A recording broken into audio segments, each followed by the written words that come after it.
Welcome to GrassRoot, Ohio, conversations with everyday people working on important issues here in Columbus and all around Ohio.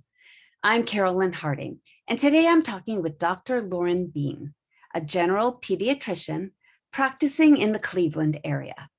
She is co-founder and executive director of Ohio Physicians for Reproductive Rights and co-leader of the nonpartisan grassroots coalition, Protect Choice Ohio, and the Ohioans United for Reproductive Rights Alliance.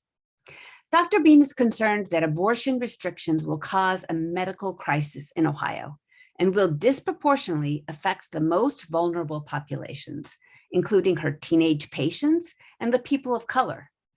Dr. Beene with Ohio Physicians for Reproductive Rights, Protect Choice Ohio, and Ohioans United for Reproductive Rights are working diligently toward protecting reproductive freedom via the citizen-led ballot-initiated constitutional amendment on the November 2023 ballot. Welcome to GrassRoot, Ohio. Thank you. Pleasure to be here.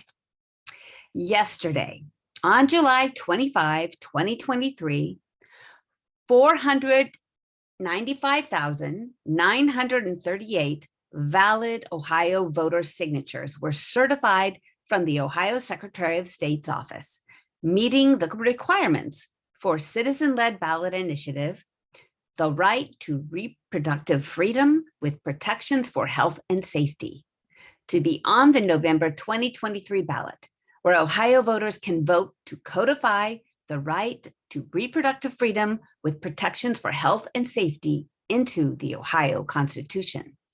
Huge congratulations, Dr. Beene. Thank you so much. And I'm just one person of a real army of Ohioans here. This has just been the most phenomenal honor and experience. This is grassroots democracy in action. We are living it, we are feeling it, and it's what's carrying this issue forward because it's the will of the people. And so thank you, but I feel rather that I should be thanking everybody who was working so hard to get us to this point. I mean, those of us that are very, very interested in reproductive rights and freedoms have been following this along for quite a while. And today and yesterday is a day to celebrate, a day to be grateful, and a day to take it in, the win that we just accomplished. Why don't you talk about how this actually happened? Yeah. So how this actually happened, like starting from the beginning, or? Okay. Yes, let's recap from the very beginning. Yeah. So, a little over a year ago, when the Dobbs decision passed, I went to work as a general pediatrician, and I had a terrible day where I realized that my patients, care was under attack, and that they could no longer make their own healthcare decisions without government interference. That to me seemed wrong. And a lot of other doctors felt the same way. And so we came together, we wrote a letter. It was signed by 1,000 doctors in the course of 4.5 days, published as a full-page spread in the Columbus Dispatch last July 2022. And that letter paved the way for what has become this movement towards amending the Constitution. And so we have been working since then, creating partnerships, forming coalitions, creating a grassroots army of volunteers who are incredibly motivated and passionate, just as we are, about this issue.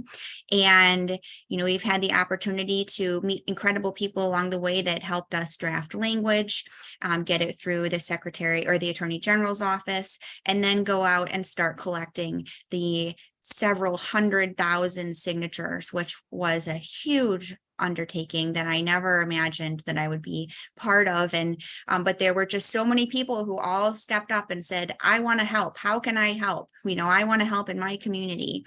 And that happened all over the state. And so we were able to get, I think we submitted 711,000 or so signatures And thanks to our incredible volunteers who did a great job, and we had a really high validity rate. So we ended up having 495 signatures, which is 1,000 signatures, which is well above that 413,000 threshold. And that's what was announced yesterday, that the Secretary of State has now certified this amendment to continue moving forward with the help of everyone who's been involved toward the November election. Let's talk about this alliance, because last time we spoke, it was late, maybe late January, and it was before you formally made this alliance with the Ohioans for Reproductive Freedom. And I was asking you, why are there two? Why can't you guys work together? And I think you were working together, but you finally kicked it off with a press conference. And in that press conference was attorney Jesse Hill, Dr. Marcel Acevedo, and Dr. Sri Thakapalati. I'm sorry, I didn't pronounce your name correctly, but these folks were on that press conference and gave an amazing, educated brief to journalists and folks who were interested. And lots of people have been working for years and decades to protect reproductive freedoms. And I would like to just talk about the Ohioans for Reproductive Freedom, because it's coalition of ACLU of Ohio, Abortion Fund of Ohio, New Voices for Reproductive Justice, Ohio Women's Alliance, Planned Parenthood, Advocates of Ohio, Preterm Cleveland, Pro-Choice Ohio, and URGE. Can you talk about what it was like to form an alliance with this powerful group of advocates and organizers? Yeah. It was wonderful. I mean, honestly, we all have had the same goal, and we've all been working, nonstop to try to get this to move forward, and being able to, do this together it's an honor. We're really, and that's how, again, bringing it to the grassroots theme. We're Ohioans. Ohio Physicians for Reproductive Rights and Protect Choice Ohio. We really are. We have a lot of, small organizations and medium and big size organizations too, I guess, that are in our, that we're in that coalition, and being able to bring that and combine our forces officially and take this forward, to me, is just so wonderfully symbolic that this really is an issue that all the people support.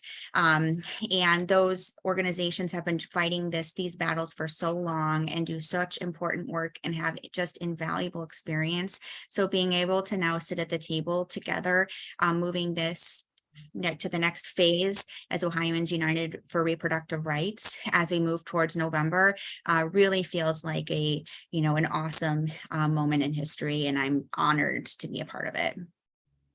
Well, I interview a lot of activists, and your group, Ohio Physicians for Reproductive Rights and Protect Choice Ohio, are a group of activist doctors, basically. I mean, you pushed the envelope. A lot of folks were thinking about 2024, trying to be cautious, trying to be prepared, and you kept pushing. And my instincts were right on. And so as an activist myself, and as a person that talks with lots of activists, I'm grateful for your push and for your vision that it needed to happen now. Yeah. So and then the amazing organizing power of ACLU and the other organizations that could make this logistically happen. Let's talk about the logistics of actually getting all these people, all these volunteers organized and getting the petitions. And let's start with the language first, and then we'll talk about the logistics. The language of the initiative. So the language of the initiative had been already in the works when I started working on this myself back in the summer. Last spring, not this spring, but April or so of 2022, when the Dobbs decision was leaked, four really wonderful representatives and senators at the Ohio State House brought forward language in which they hoped to have a legislator-initiated constitutional amendment be able to go forward. But they knew that it was unlikely that that was going to be successful given the breakdown of our Ohio State House and, how they had previously voted on things. And that language was actually modeled off of the language that was in progress in Michigan, and was very similar. And so that was the language that we started working with. And those individuals were Representative Lepore Hagan, Representative Beth Liston, Senator Nikki Antonio, and Representative Jessica Miranda. So they really were the people who kind of ignited this. And then I got involved, and we started working with a group of diverse experts from a variety of backgrounds, including legal scholars, people who have, the most extensive experience in these sorts of debates in the state, and people who knew what was going to hold up in courts. We also had a team of medical professionals. So, I think that a lot of the times, these laws are passed, but there isn't anybody who actually works with this law who's in the conversation, and that's really obvious if any physician or medical professional reads the 6-week ban, that the trigger ban that went into effect. It doesn't really make medical sense. It's very obvious that it wasn't written by a physician, or that a physician wasn't involved. And so we were able to use our medical experience. I'm a general pediatrician. I'm not an OBGYN or an abortion provider, but I was part of the conversation, and we had other OBGYNs and abortion providers who were able to help craft something that actually makes clinical sense in their world. And then we also used a lot of polling data. The language went through, just was constantly being tweaked and changed over the course of months and months. It was polled twice by 2 different polling firms. And we also were able to use data from Michigan. So what happened in Michigan? What did people respond to? What did people find to be hard to understand? Or what didn't sit right with voters and became issues that were challenging to deal with? And, what do the people want, basically? Because what we want is something that's going to protect our patients' ability to access what we consider necessary medical care.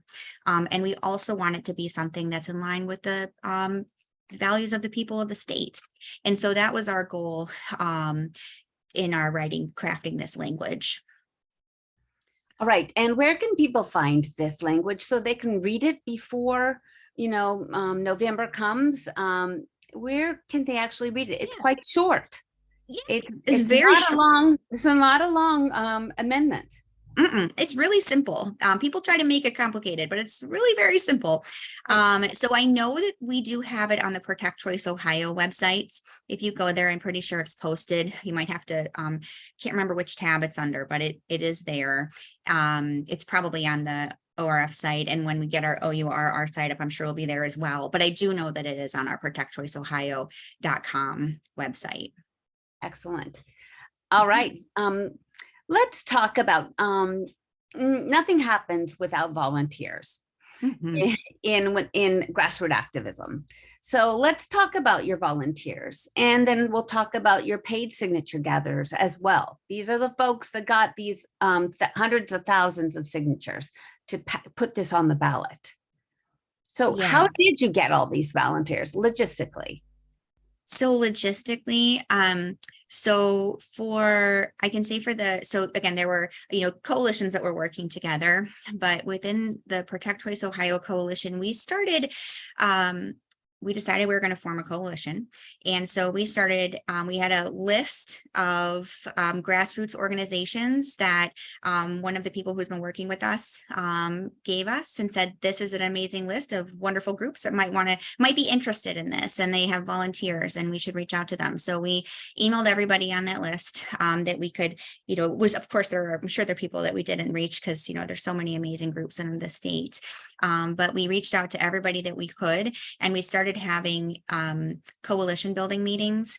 So we were having at least a couple times a week conversations about what was going on in Ohio, what we felt had to happen, and how we wanted to do that, and how we needed these groups to work with us. And so we had a lot of leaders of grassroots organizations who were coming to these meetings, and then many of them agreeing to join our coalition or offer their support in some way, much of which involved having armies of foot soldiers who were ready to go once the signature packets were printed to collect signatures.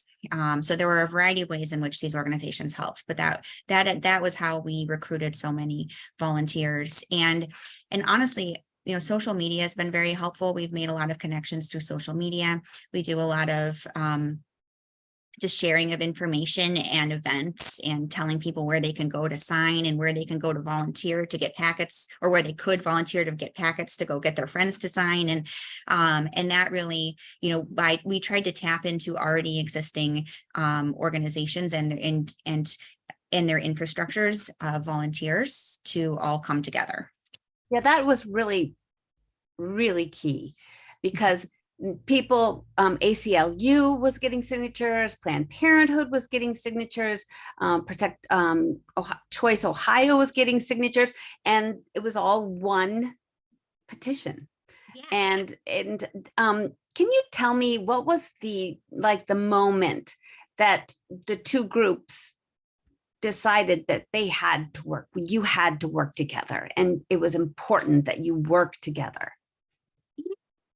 So I think that we've known that all along, and we really have been working together all along. I think that when we started, we were really building this plane while we were flying it. And so there wasn't a lot of time to figure out exactly how things were working as we were trying to keep ourselves in the air. And so, but I think that when we officially, so you mentioned that press conference, that was when we submitted the initial round of signatures together. We had already been working together for some time before that on the language. The language we had been working on, we pulled that language together, and we brought all of our experts together, which we felt was very important, that this language be something that we all feel is solid and strong and representative of what needs to be protected regarding people's rights to reproductive freedom in Ohio. So it really, I think we started working together really regularly with the language. And before that, we were meeting together and trying to figure out, like, well, what are you doing? And what are you doing? And we're all trying to do the same thing, and then once we had this, language, it was very, definite that, okay, we are doing this together. We are presenting this language together to the Attorney General's office. And that was really awesome. Well, it reminds me of the African proverb: if you want to go fast, go alone. If you want to go far, go together. Yeah, very true. I love it. So we're celebrating the certification of the signatures. So tell us what is next. Yeah, this is next. Where's my sticker? Okay. The issue 1, obviously, everybody's talking about that. So I'm sure everyone listening here is familiar with this issue 1 special election. Early voting's going on now. So we're doing everything we can to get people out to vote no against issue 1, either voting early or on election day, which is August 8th. So that's, one thing that we're not, we're just sort of kind of trying to get everybody we know to help in some way. But in the background, we are also devising our campaign so that we can plow forward towards November victoriously. So that's been a lot of, just a lot of meeting even more experts, more people who are wonderfully creative and resourceful and who can help us get to the finish line. So we've been doing a lot of that right now. So issue 1 would make it more difficult for this initiative to pass in November, or any citizen-led ballot initiative. It would make it, instead of a simple majority of 50% plus 1, it would become a 60% plus 1. And then it would also require a percentage, I believe, what is it, 5%? From all 88 counties instead of 44, which is what it is right now. And then it would eliminate the 10-day curing period, where if folks come up short, they can go get more signatures, like what's going on right now for the recreational marijuana initiative. They came up short and they have 10 days to make that up. And they were close, like they were short by, a few hundred votes, and they needed 124,000, I mean, just a little. Right. So if issue 1 passes, it's going to be a much, much higher jump for everyone to get to, and almost insurmountable in many, many ways. So all hands on deck. We need to defeat issue 1. It's not good for anyone, and it's not just about this initiative. It's about the gerrymandering initiative. It's about a minimum wage, raising a minimum wage, and it's about any citizen-led ballot initiative, which is already so hard to get. So our reproductive rights initiative is really hanging on the balance. So we need to all go to the polls and vote no on issue 1 in August.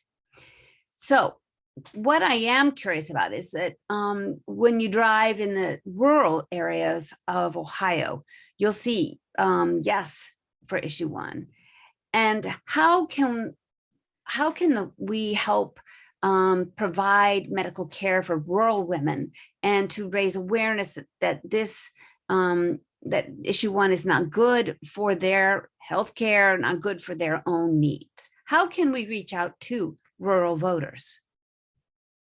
Yeah, that's a really good question. I think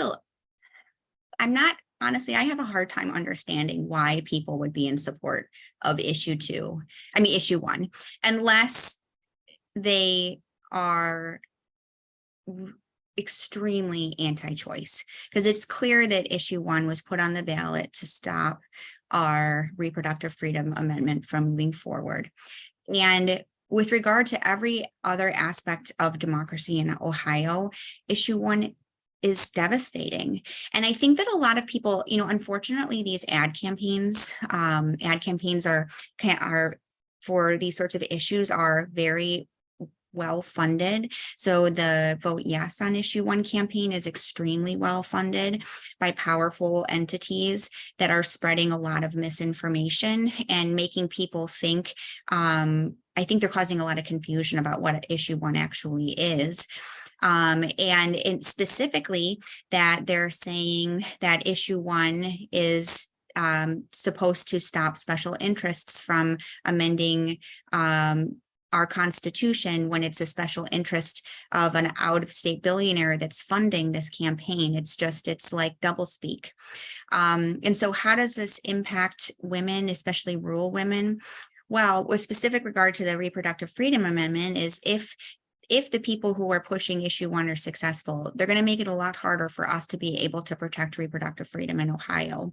And, I'm optimistic. So I see that if they were successful, I see us still winning. I'm just putting that out there. But if we didn't win, then in Ohio, abortion would become illegal again, because we know that they would eventually, the trigger ban, the 6-week ban would be lifted. The personhood bill would potentially go into effect, which would make people make getting an abortion impossible in Ohio, and women would suffer and die. And in Ohio, we already have a hard time getting enough OBGYNs and physicians who can care for women, especially in the rural areas. There are places in Ohio where there's almost no medical care for obstetrics.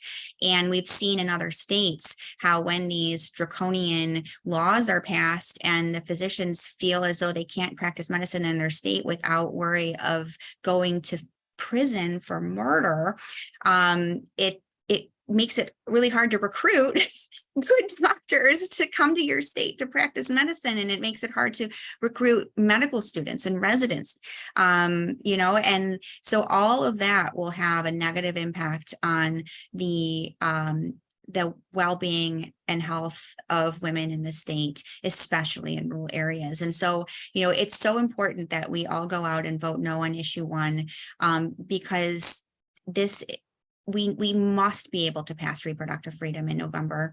And issue 1 is put on this special election in August, just at the time of year when nobody is paying attention intentionally to try to stop us. And so we all have to tell everyone we know to get out the vote no, and protect the majority rule. All right. So when we defeat issue 1 in August 8, yes, where will the volunteers and folks that want to help out, where will we be needed to put our energies and our funds? Mm-hmm. What do you think? What's ahead of us? Yeah, great question. So we're going to continue to need our volunteers for the next 3.5 months. Anybody who is signed up to be a volunteer, whether it's through Protect Choice Ohio or Ohioans for Reproductive Freedom, or Ohioans United for Reproductive Rights, which is going to have a portal that's launching soon. We will be reaching out to and asking for help. We're going to need people to canvass, knock on doors. We're going to need people to hold events celebrating how we're moving forward. We're probably going to have rallies. We're going to have a lot of fundraising, of course, no surprise. Unfortunately, our opposition has limitless money. So we are going to need to do everything we can to raise money to fight back. And so I know that right now we are working on putting a place where people can donate money straight into Ohioans United for Reproductive Rights. I don't think that is activated yet, but both ProtectChoiceOhio.com and Ohioans United for Reproductive, or Ohioans for Reproductive Freedom, we are taking donations that will go toward Ohioans United for Reproductive Rights. So any place you want to donate money to any of our organizations will go towards this. So that is another thing. We've been having a lot of really wonderful house events where we've been having speakers come to people's homes. They're usually also fundraisers. And that's been a really great way to meet people and network and help spread the words in a very sort of grassroots style, where we can tell people the latest things that we've been hearing, make friends, support the cause. So, there's going to be just endless ways that we're going to need people. But if you haven't already signed up to be a volunteer for any of our organizations, now's the time to do it. And I'm sure we're going to have a huge push again for Ohioans United for Reproductive Rights volunteers. All right, Dr. Beene, if there's one thing you can ask our listeners, what's the one thing you want them to take away from this conversation? I think the one thing I want people to take away from this conversation is that, I wouldn't be here doing this if I didn't feel that it was absolutely imperative that patients in Ohio, that people in Ohio, be able to make their own healthcare decisions. And reproductive freedom is a huge topic, and it's the ability of a person to make choices about their healthcare and to be able to access absolutely necessary medical care. And the fact that the government and politicians are trying to get in the way of this is awful. And it's just another example of how our government is trying to take away people's personal autonomy. They're doing it also with this vote no. They don't want the people to be making decisions about anything, apparently, and that includes their healthcare. So we need to get everybody out in Ohio to protect our right to keep our voices in our healthcare decisions. Thank you so much, Dr. Beene. Thank you. You've been listening to GrassRoot Ohio with Dr. Lauren Beene, co-founder and executive director for Ohio Physicians for Reproductive Rights, co-leader of the nonpartisan Grassroots Coalition, Protect Choice Ohio, and Ohioans United for Reproductive Rights Alliance.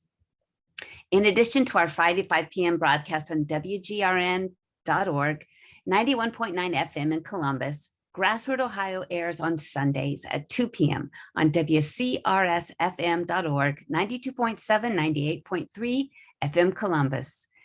You can also find us on SoundCloud, Apple Podcasts, Spotify, YouTube, Facebook, and Instagram. Thanks for joining us.